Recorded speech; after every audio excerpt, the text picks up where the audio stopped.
Hola, buenas tardes alumnos. Bueno, vamos a comenzar con la primera clase grabada de Anatomía 1. Como ya muchos saben, mi nombre es Nancy Montesino, licenciada en Producción de Bioimágenes, y bueno, voy a ser su profesora de Anatomía y de Introducción a la Radiología. Me pareció muy importante comenzar con los temas que ya habían visto con la otra profesora de técnicas radiológicas, ya que necesitamos aprender la terminología adecuada y técnica para poder comprender después las próximas clases que, como ya le había comentado, serían las de miembro superior. Vamos a ver primeramente o a recordar primero lo que era la posición anatómica. Nosotros la posición anatómica la vamos a utilizar para poder estudiar el cuerpo humano, ¿sí? ¿En qué consiste esta posición? Siempre vamos a tratar de imaginar que tenemos al paciente frente al observador.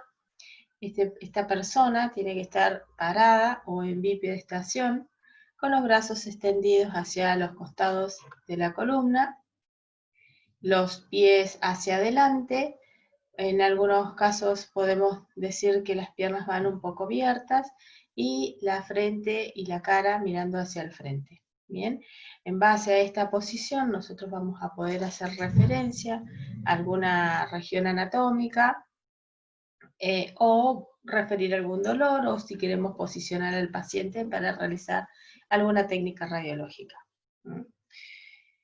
Otro términos importantes a saber son los planos corporales. Estos planos corporales son planos imaginarios en el espacio que tienen como finalidad poder seccionar o dividir al cuerpo en diferentes partes para su estudio.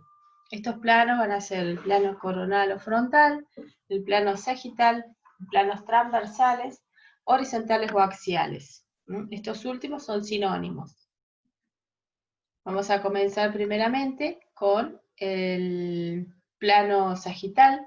El plano sagital, decimos que es un plano que va a coincidir con una sutura que pasa en el medio del cráneo sobre esa misma sutura que adopta el nombre, ¿no? En la sutura sagital.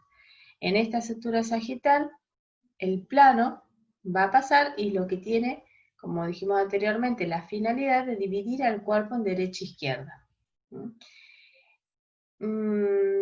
Debido a que este plano pasa sobre una línea media del cráneo y divide en porciones casi similares, a este plano también se lo va a conocer como plano medio sagital.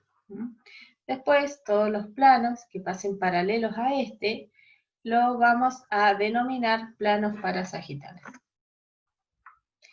El siguiente plano que debemos conocer es el plano coronal.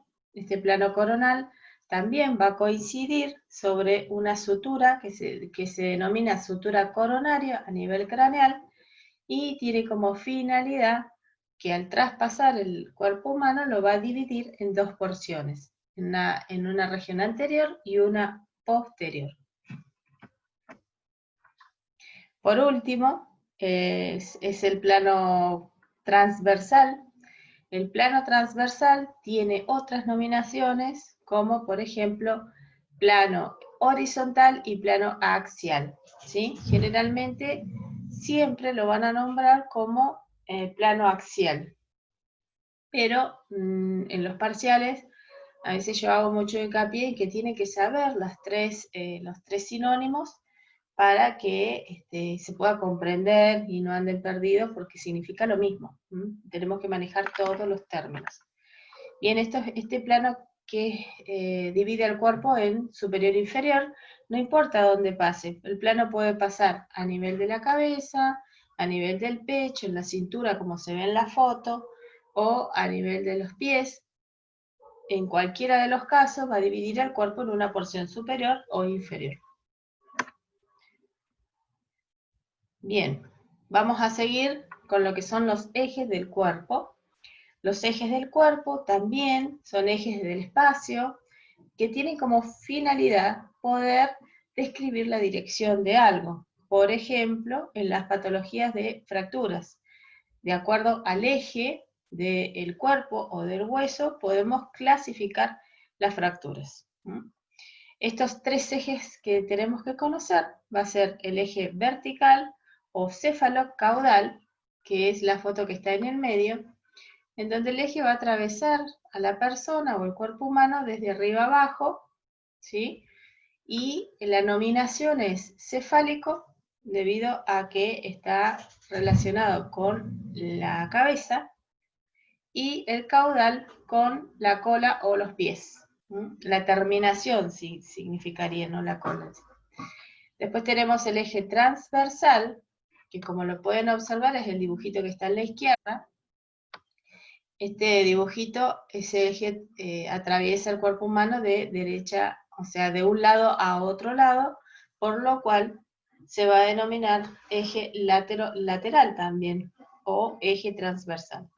Y por último, contamos con el eje antero-posterior, que es un eje que atraviesa el cuerpo de adelante hacia atrás, antero viene de anterior y posterior por atrás, y también se lo va a denominar como eje ventrodorsal. Ventro porque está relacionado al vientre y dorsal porque está relacionado al dorso del cuerpo. Bien, las próximas diapositivas que les coloco en este PowerPoint es para que ustedes estudien, más que comprendan, estudien la terminología técnica que vamos a empezar a utilizar a partir de ahora. Se los dejo para que lo lean, cualquier consulta me preguntan por medio del Classroom, pero no hay mucha dificultad en el entendimiento de estos conceptos. Por ejemplo, dice superior o craneal, es todo lo que está situado más alto o cerca de la cabeza, e inferior o caudal es lo que está situado más lejos de la cabeza o hacia los pies. Y así con todos los términos. Acá tenemos términos de movimiento. Lo mismo, no hay mucha dificultad para la comprensión de estos términos, pero de todas formas, si lo necesitan, me lo consultan, o lo vemos en otra clase igual. Acá volvemos a ver lo de las secciones corporales, acá están los tres planos unidos, y en esta diapositiva, que me pareció muy interesante, porque hablando de las terminologías que recién les mostré, podemos describir las más importantes en esta foto. Tenemos superior, ya habíamos dicho que estaba lo que estaba más cerca de la cabeza, e inferior, lo que está más lejos de la cabeza o cerca de los pies. Pero acá hay un término que utilizamos mucho y es el proximal y distal. Este término de proximal y distal están en íntima relación con el plano medio sagital. Quiere decir que la palabra proximal quiere decir que está más próxima al plano medio sagital.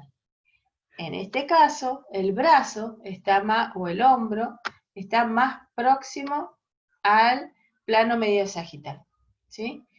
Con respecto al antebrazo, el antebrazo se encuentra más distal al plano medio sagital, o al eje del cuerpo, o a la línea media del cuerpo.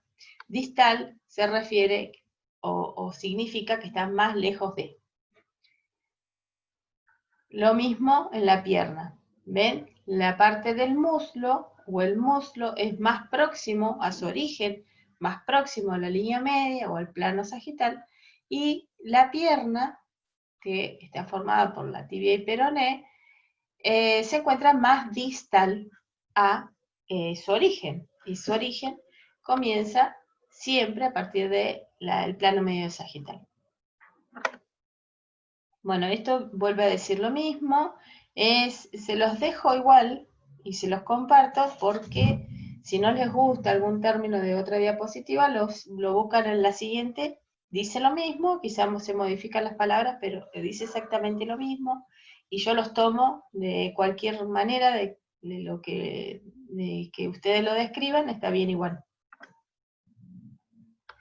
En este dibujito tenemos a la izquierda un fémur, un hueso fémur, que es el desmuslo, en donde esta cabecita redonda es la cabeza del fémur, y esto va a estar más proximal a la línea media, y esta parte inferior corresponde a la rodilla va a estar más distal que referido o en relación al plano medio sagital.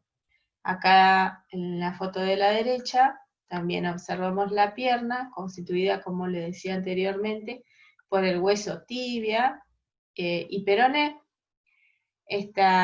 Podemos describir acá que la cabeza de la tibia es más proximal al plano medio sagital y el tobillo es más distal al plano medio sagital.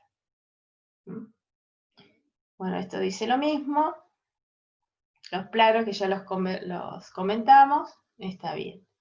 Por último, antes de seguir avanzando, necesito que ustedes aprendan a diferenciar y a incorporar lo que son las cavidades del cuerpo. Con respecto a las cavidades del cuerpo, vamos a comenzar de arriba hacia abajo, hablando de la cavidad craneal. La cavidad craneal decimos que está rodeada por el cráneo y, como toda cavidad, va a alojar algunos órganos y tejidos. En este caso, la cavidad craneal va a alojar a lo que es cerebro, cerebelo, glándula pituitaria, ventrículos, tronco encefálico, etc. Con respecto a la cavidad torácica, decimos que esta está también denominada jaula torácica, y está rodeada a los costados por las costillas, hacia adelante por el esternón y en la parte posterior por las vértebras dorsales. ¿Sí?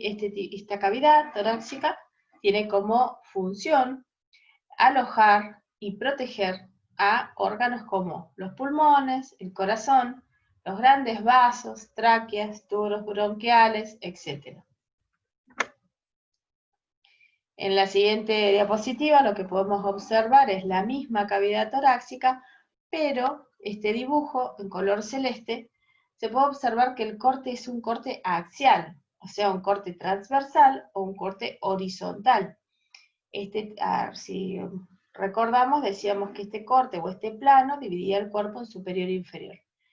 Este corte está a nivel del tórax. Entonces, podemos observar en la parte posterior está la vértebra y hacia adelante esto corresponde al esternón y a los costados las costillas. Dentro de esta cavidad torácica tenemos otras cavidades más que las vamos a denominar cavidades pleurales. ¿Sí? Estas cavidades pleurales, su función es alojar a los pulmones por medio de una pleura, que la pleura es una fina membrana que reviste los pulmones. En el centro del tórax, o la cavidad torácica, vamos a tener otra cavidad, que esta es particular, es una cavidad virtual, que vamos a denominar mediastino. ¿Por qué es virtual? Porque en realidad esta cavidad se conforma gracias a la conjunción o la unión entre ambos pulmones. El mediastino tiene como función alojar a órganos como es el corazón, el esófago, tráquea y tubos bronquiales. La cavidad que sigue es la cavidad abdominal. Esta cavidad abdominal está delimitada por encima por un músculo diafragma y por debajo por la pelvis. Como ya sabemos, esta cavidad abdominal va a alojar los órganos que vienen estudiando desde la primaria. Van a ser el estómago, el hígado, vesícula, intestino, vaso y el peritoneo. El peritoneo es un tejido que va a revestir los órganos. Este peritoneo a la vez forma dos cavidades. Una cavidad anterior que aloja todos estos órganos que recién nombramos, y después el peritoneo forma otra cavidad que es una cavidad posterior o retroperitoneo, acá está, que va a alojar a estos órganos que vemos acá. Izquierda riñones, derecha páncreas. Bien, como nombrábamos recién, decíamos que la cavidad abdominal tenía su límite superior, correspondía al músculo diafragma. Este músculo diafragma tiene forma de cúpula o de paraguas, con una convexidad, o sea, es curvo hacia afuera, ¿sí? Y un hueco o concavidad interna o hacia abajo. Este diafragma delimita cavidad abdominal de cavidad torácica. Por último tenemos la cavidad pélvica. La cavidad pélvica se encuentra por debajo de la cavidad abdominal y está rodeada por la pelvis. La pelvis corresponde a estos dos huesos coxales unidos entre sí, hacia adelante por la sínfisis del pubis y hacia atrás por este hueso triangular que vamos a denominar sacro. Como toda cavidad, tiene como función alojar a órganos o tejidos, en este caso sería la vejiga, la uretra, parte del recto, del ano, uréteres, vasos sanguíneos. En el hombre va a alojar la próstata y en la mujer lo que son los ovarios y el útero. Otra cavidad en mención importante a saber es la cavidad espinal. Como el nombre lo indica, va a poseer la médula espinal y la columna vertebral, y dentro de ella vamos a encontrar, se va a llamar el cordón espinal o médula espinal. Bien. Esto último está metido acá, era como era una introducción, la primera parte, para saber la conformación entera del cuerpo humano. Aparece estas divisiones de la columna, se las dejo para que ustedes después la vayan viendo, pero no va en este primer tema. De todas formas, acá se puede observar que la columna está de diferentes colores porque corresponden a las diferentes clases de vértebras que contiene. Tenemos las amarillas, son las cervicales, y el numerito nos indica en qué cantidad se encuentran. Cervicales siempre van a ser 7, las torácicas serán 12, las lumbares siempre son 5, sacras 5, y las coxígeas entre 4 y 5, ya que son inconstantes. Lo vamos a ver más adelante, no hay problema acá. Bien, eso que recién describimos son todas las cavidades que tienen que conocer o reconocer a medida que avancemos en la materia. Y por último, vamos a estudiar o comprender un poquito de qué son los cuadrantes de estas cavidades abdominopélvicas. Nosotros, para poder localizar algún órgano o poder describir algún tipo de dolor o poder realizar algún tipo de estudio contrastado u otro tipo de estudio, debemos aprender lo que son las divisiones del abdomen. ¿Sí? Tenemos dos métodos para poder describir lo que recién hice mención, ¿no? Primero, uno de los métodos, el más utilizado, es el método de las 9 regiones abdominales, el cual lo que nos indica 9 regiones va a dividir al abdomen en 9 regiones. Las vamos a nombrar de todo lo que yo vea un dibujito acá. A mi izquierda es la derecha del paciente. ¿Sí? Cuando estamos parados del frente, la izquierda de nosotros va a ser la derecha del paciente. Siempre. Entonces, como ven en esta diapositiva, vamos a observar que el cuadrante superior externo de la primera fila se va a denominar hipocondrio derecho. Región epigástrica, en el centro, hipocondrio izquierdo. En la segunda fila, de derecha a izquierda, vamos a tener la región lumbar derecha o flanco derecho, la región umbilical en el centro y la región lumbar o flanco izquierdo, ¿sí? en esta porción. Por último, en la última fila, derecha-izquierda, vamos a describir a la región ilíaca o inguinal derecha, a la región hipogástrica y a la región inguinal o ilíaca izquierda. ¿Por qué es importante saber esto? Por ejemplo, si queremos saber dónde está el apéndice, acá en este cuadrito están descritos las partes de los órganos que se encuentran en cada cuadrante, o en cada región, mejor dicho, porque este es el método de las regiones. Por ejemplo, el apéndice lo tenemos acá, en este cuadrante, que corresponde a la fosa ilíaca derecha, entonces siempre lo vamos a tener de este lado. El hígado lo vamos a tener en gran parte en el hipocondrio derecho, en la región epigástrica, y apenas una porción inferior y más superficial en la región lumbar derecha o flanco derecho, ¿no? Entonces es muy importante saberlo, reconocerlo, y en toda la carrera, hasta llegar a tercer año, vamos a trabajar con este método. El otro método que se conoce es el método de los 4 cuadrantes, poco utilizado. ¿Pero por qué? Porque al estar dividiendo al abdomen solamente en 4 regiones, cada una de ellas va a alojar mayor cantidad de órganos. En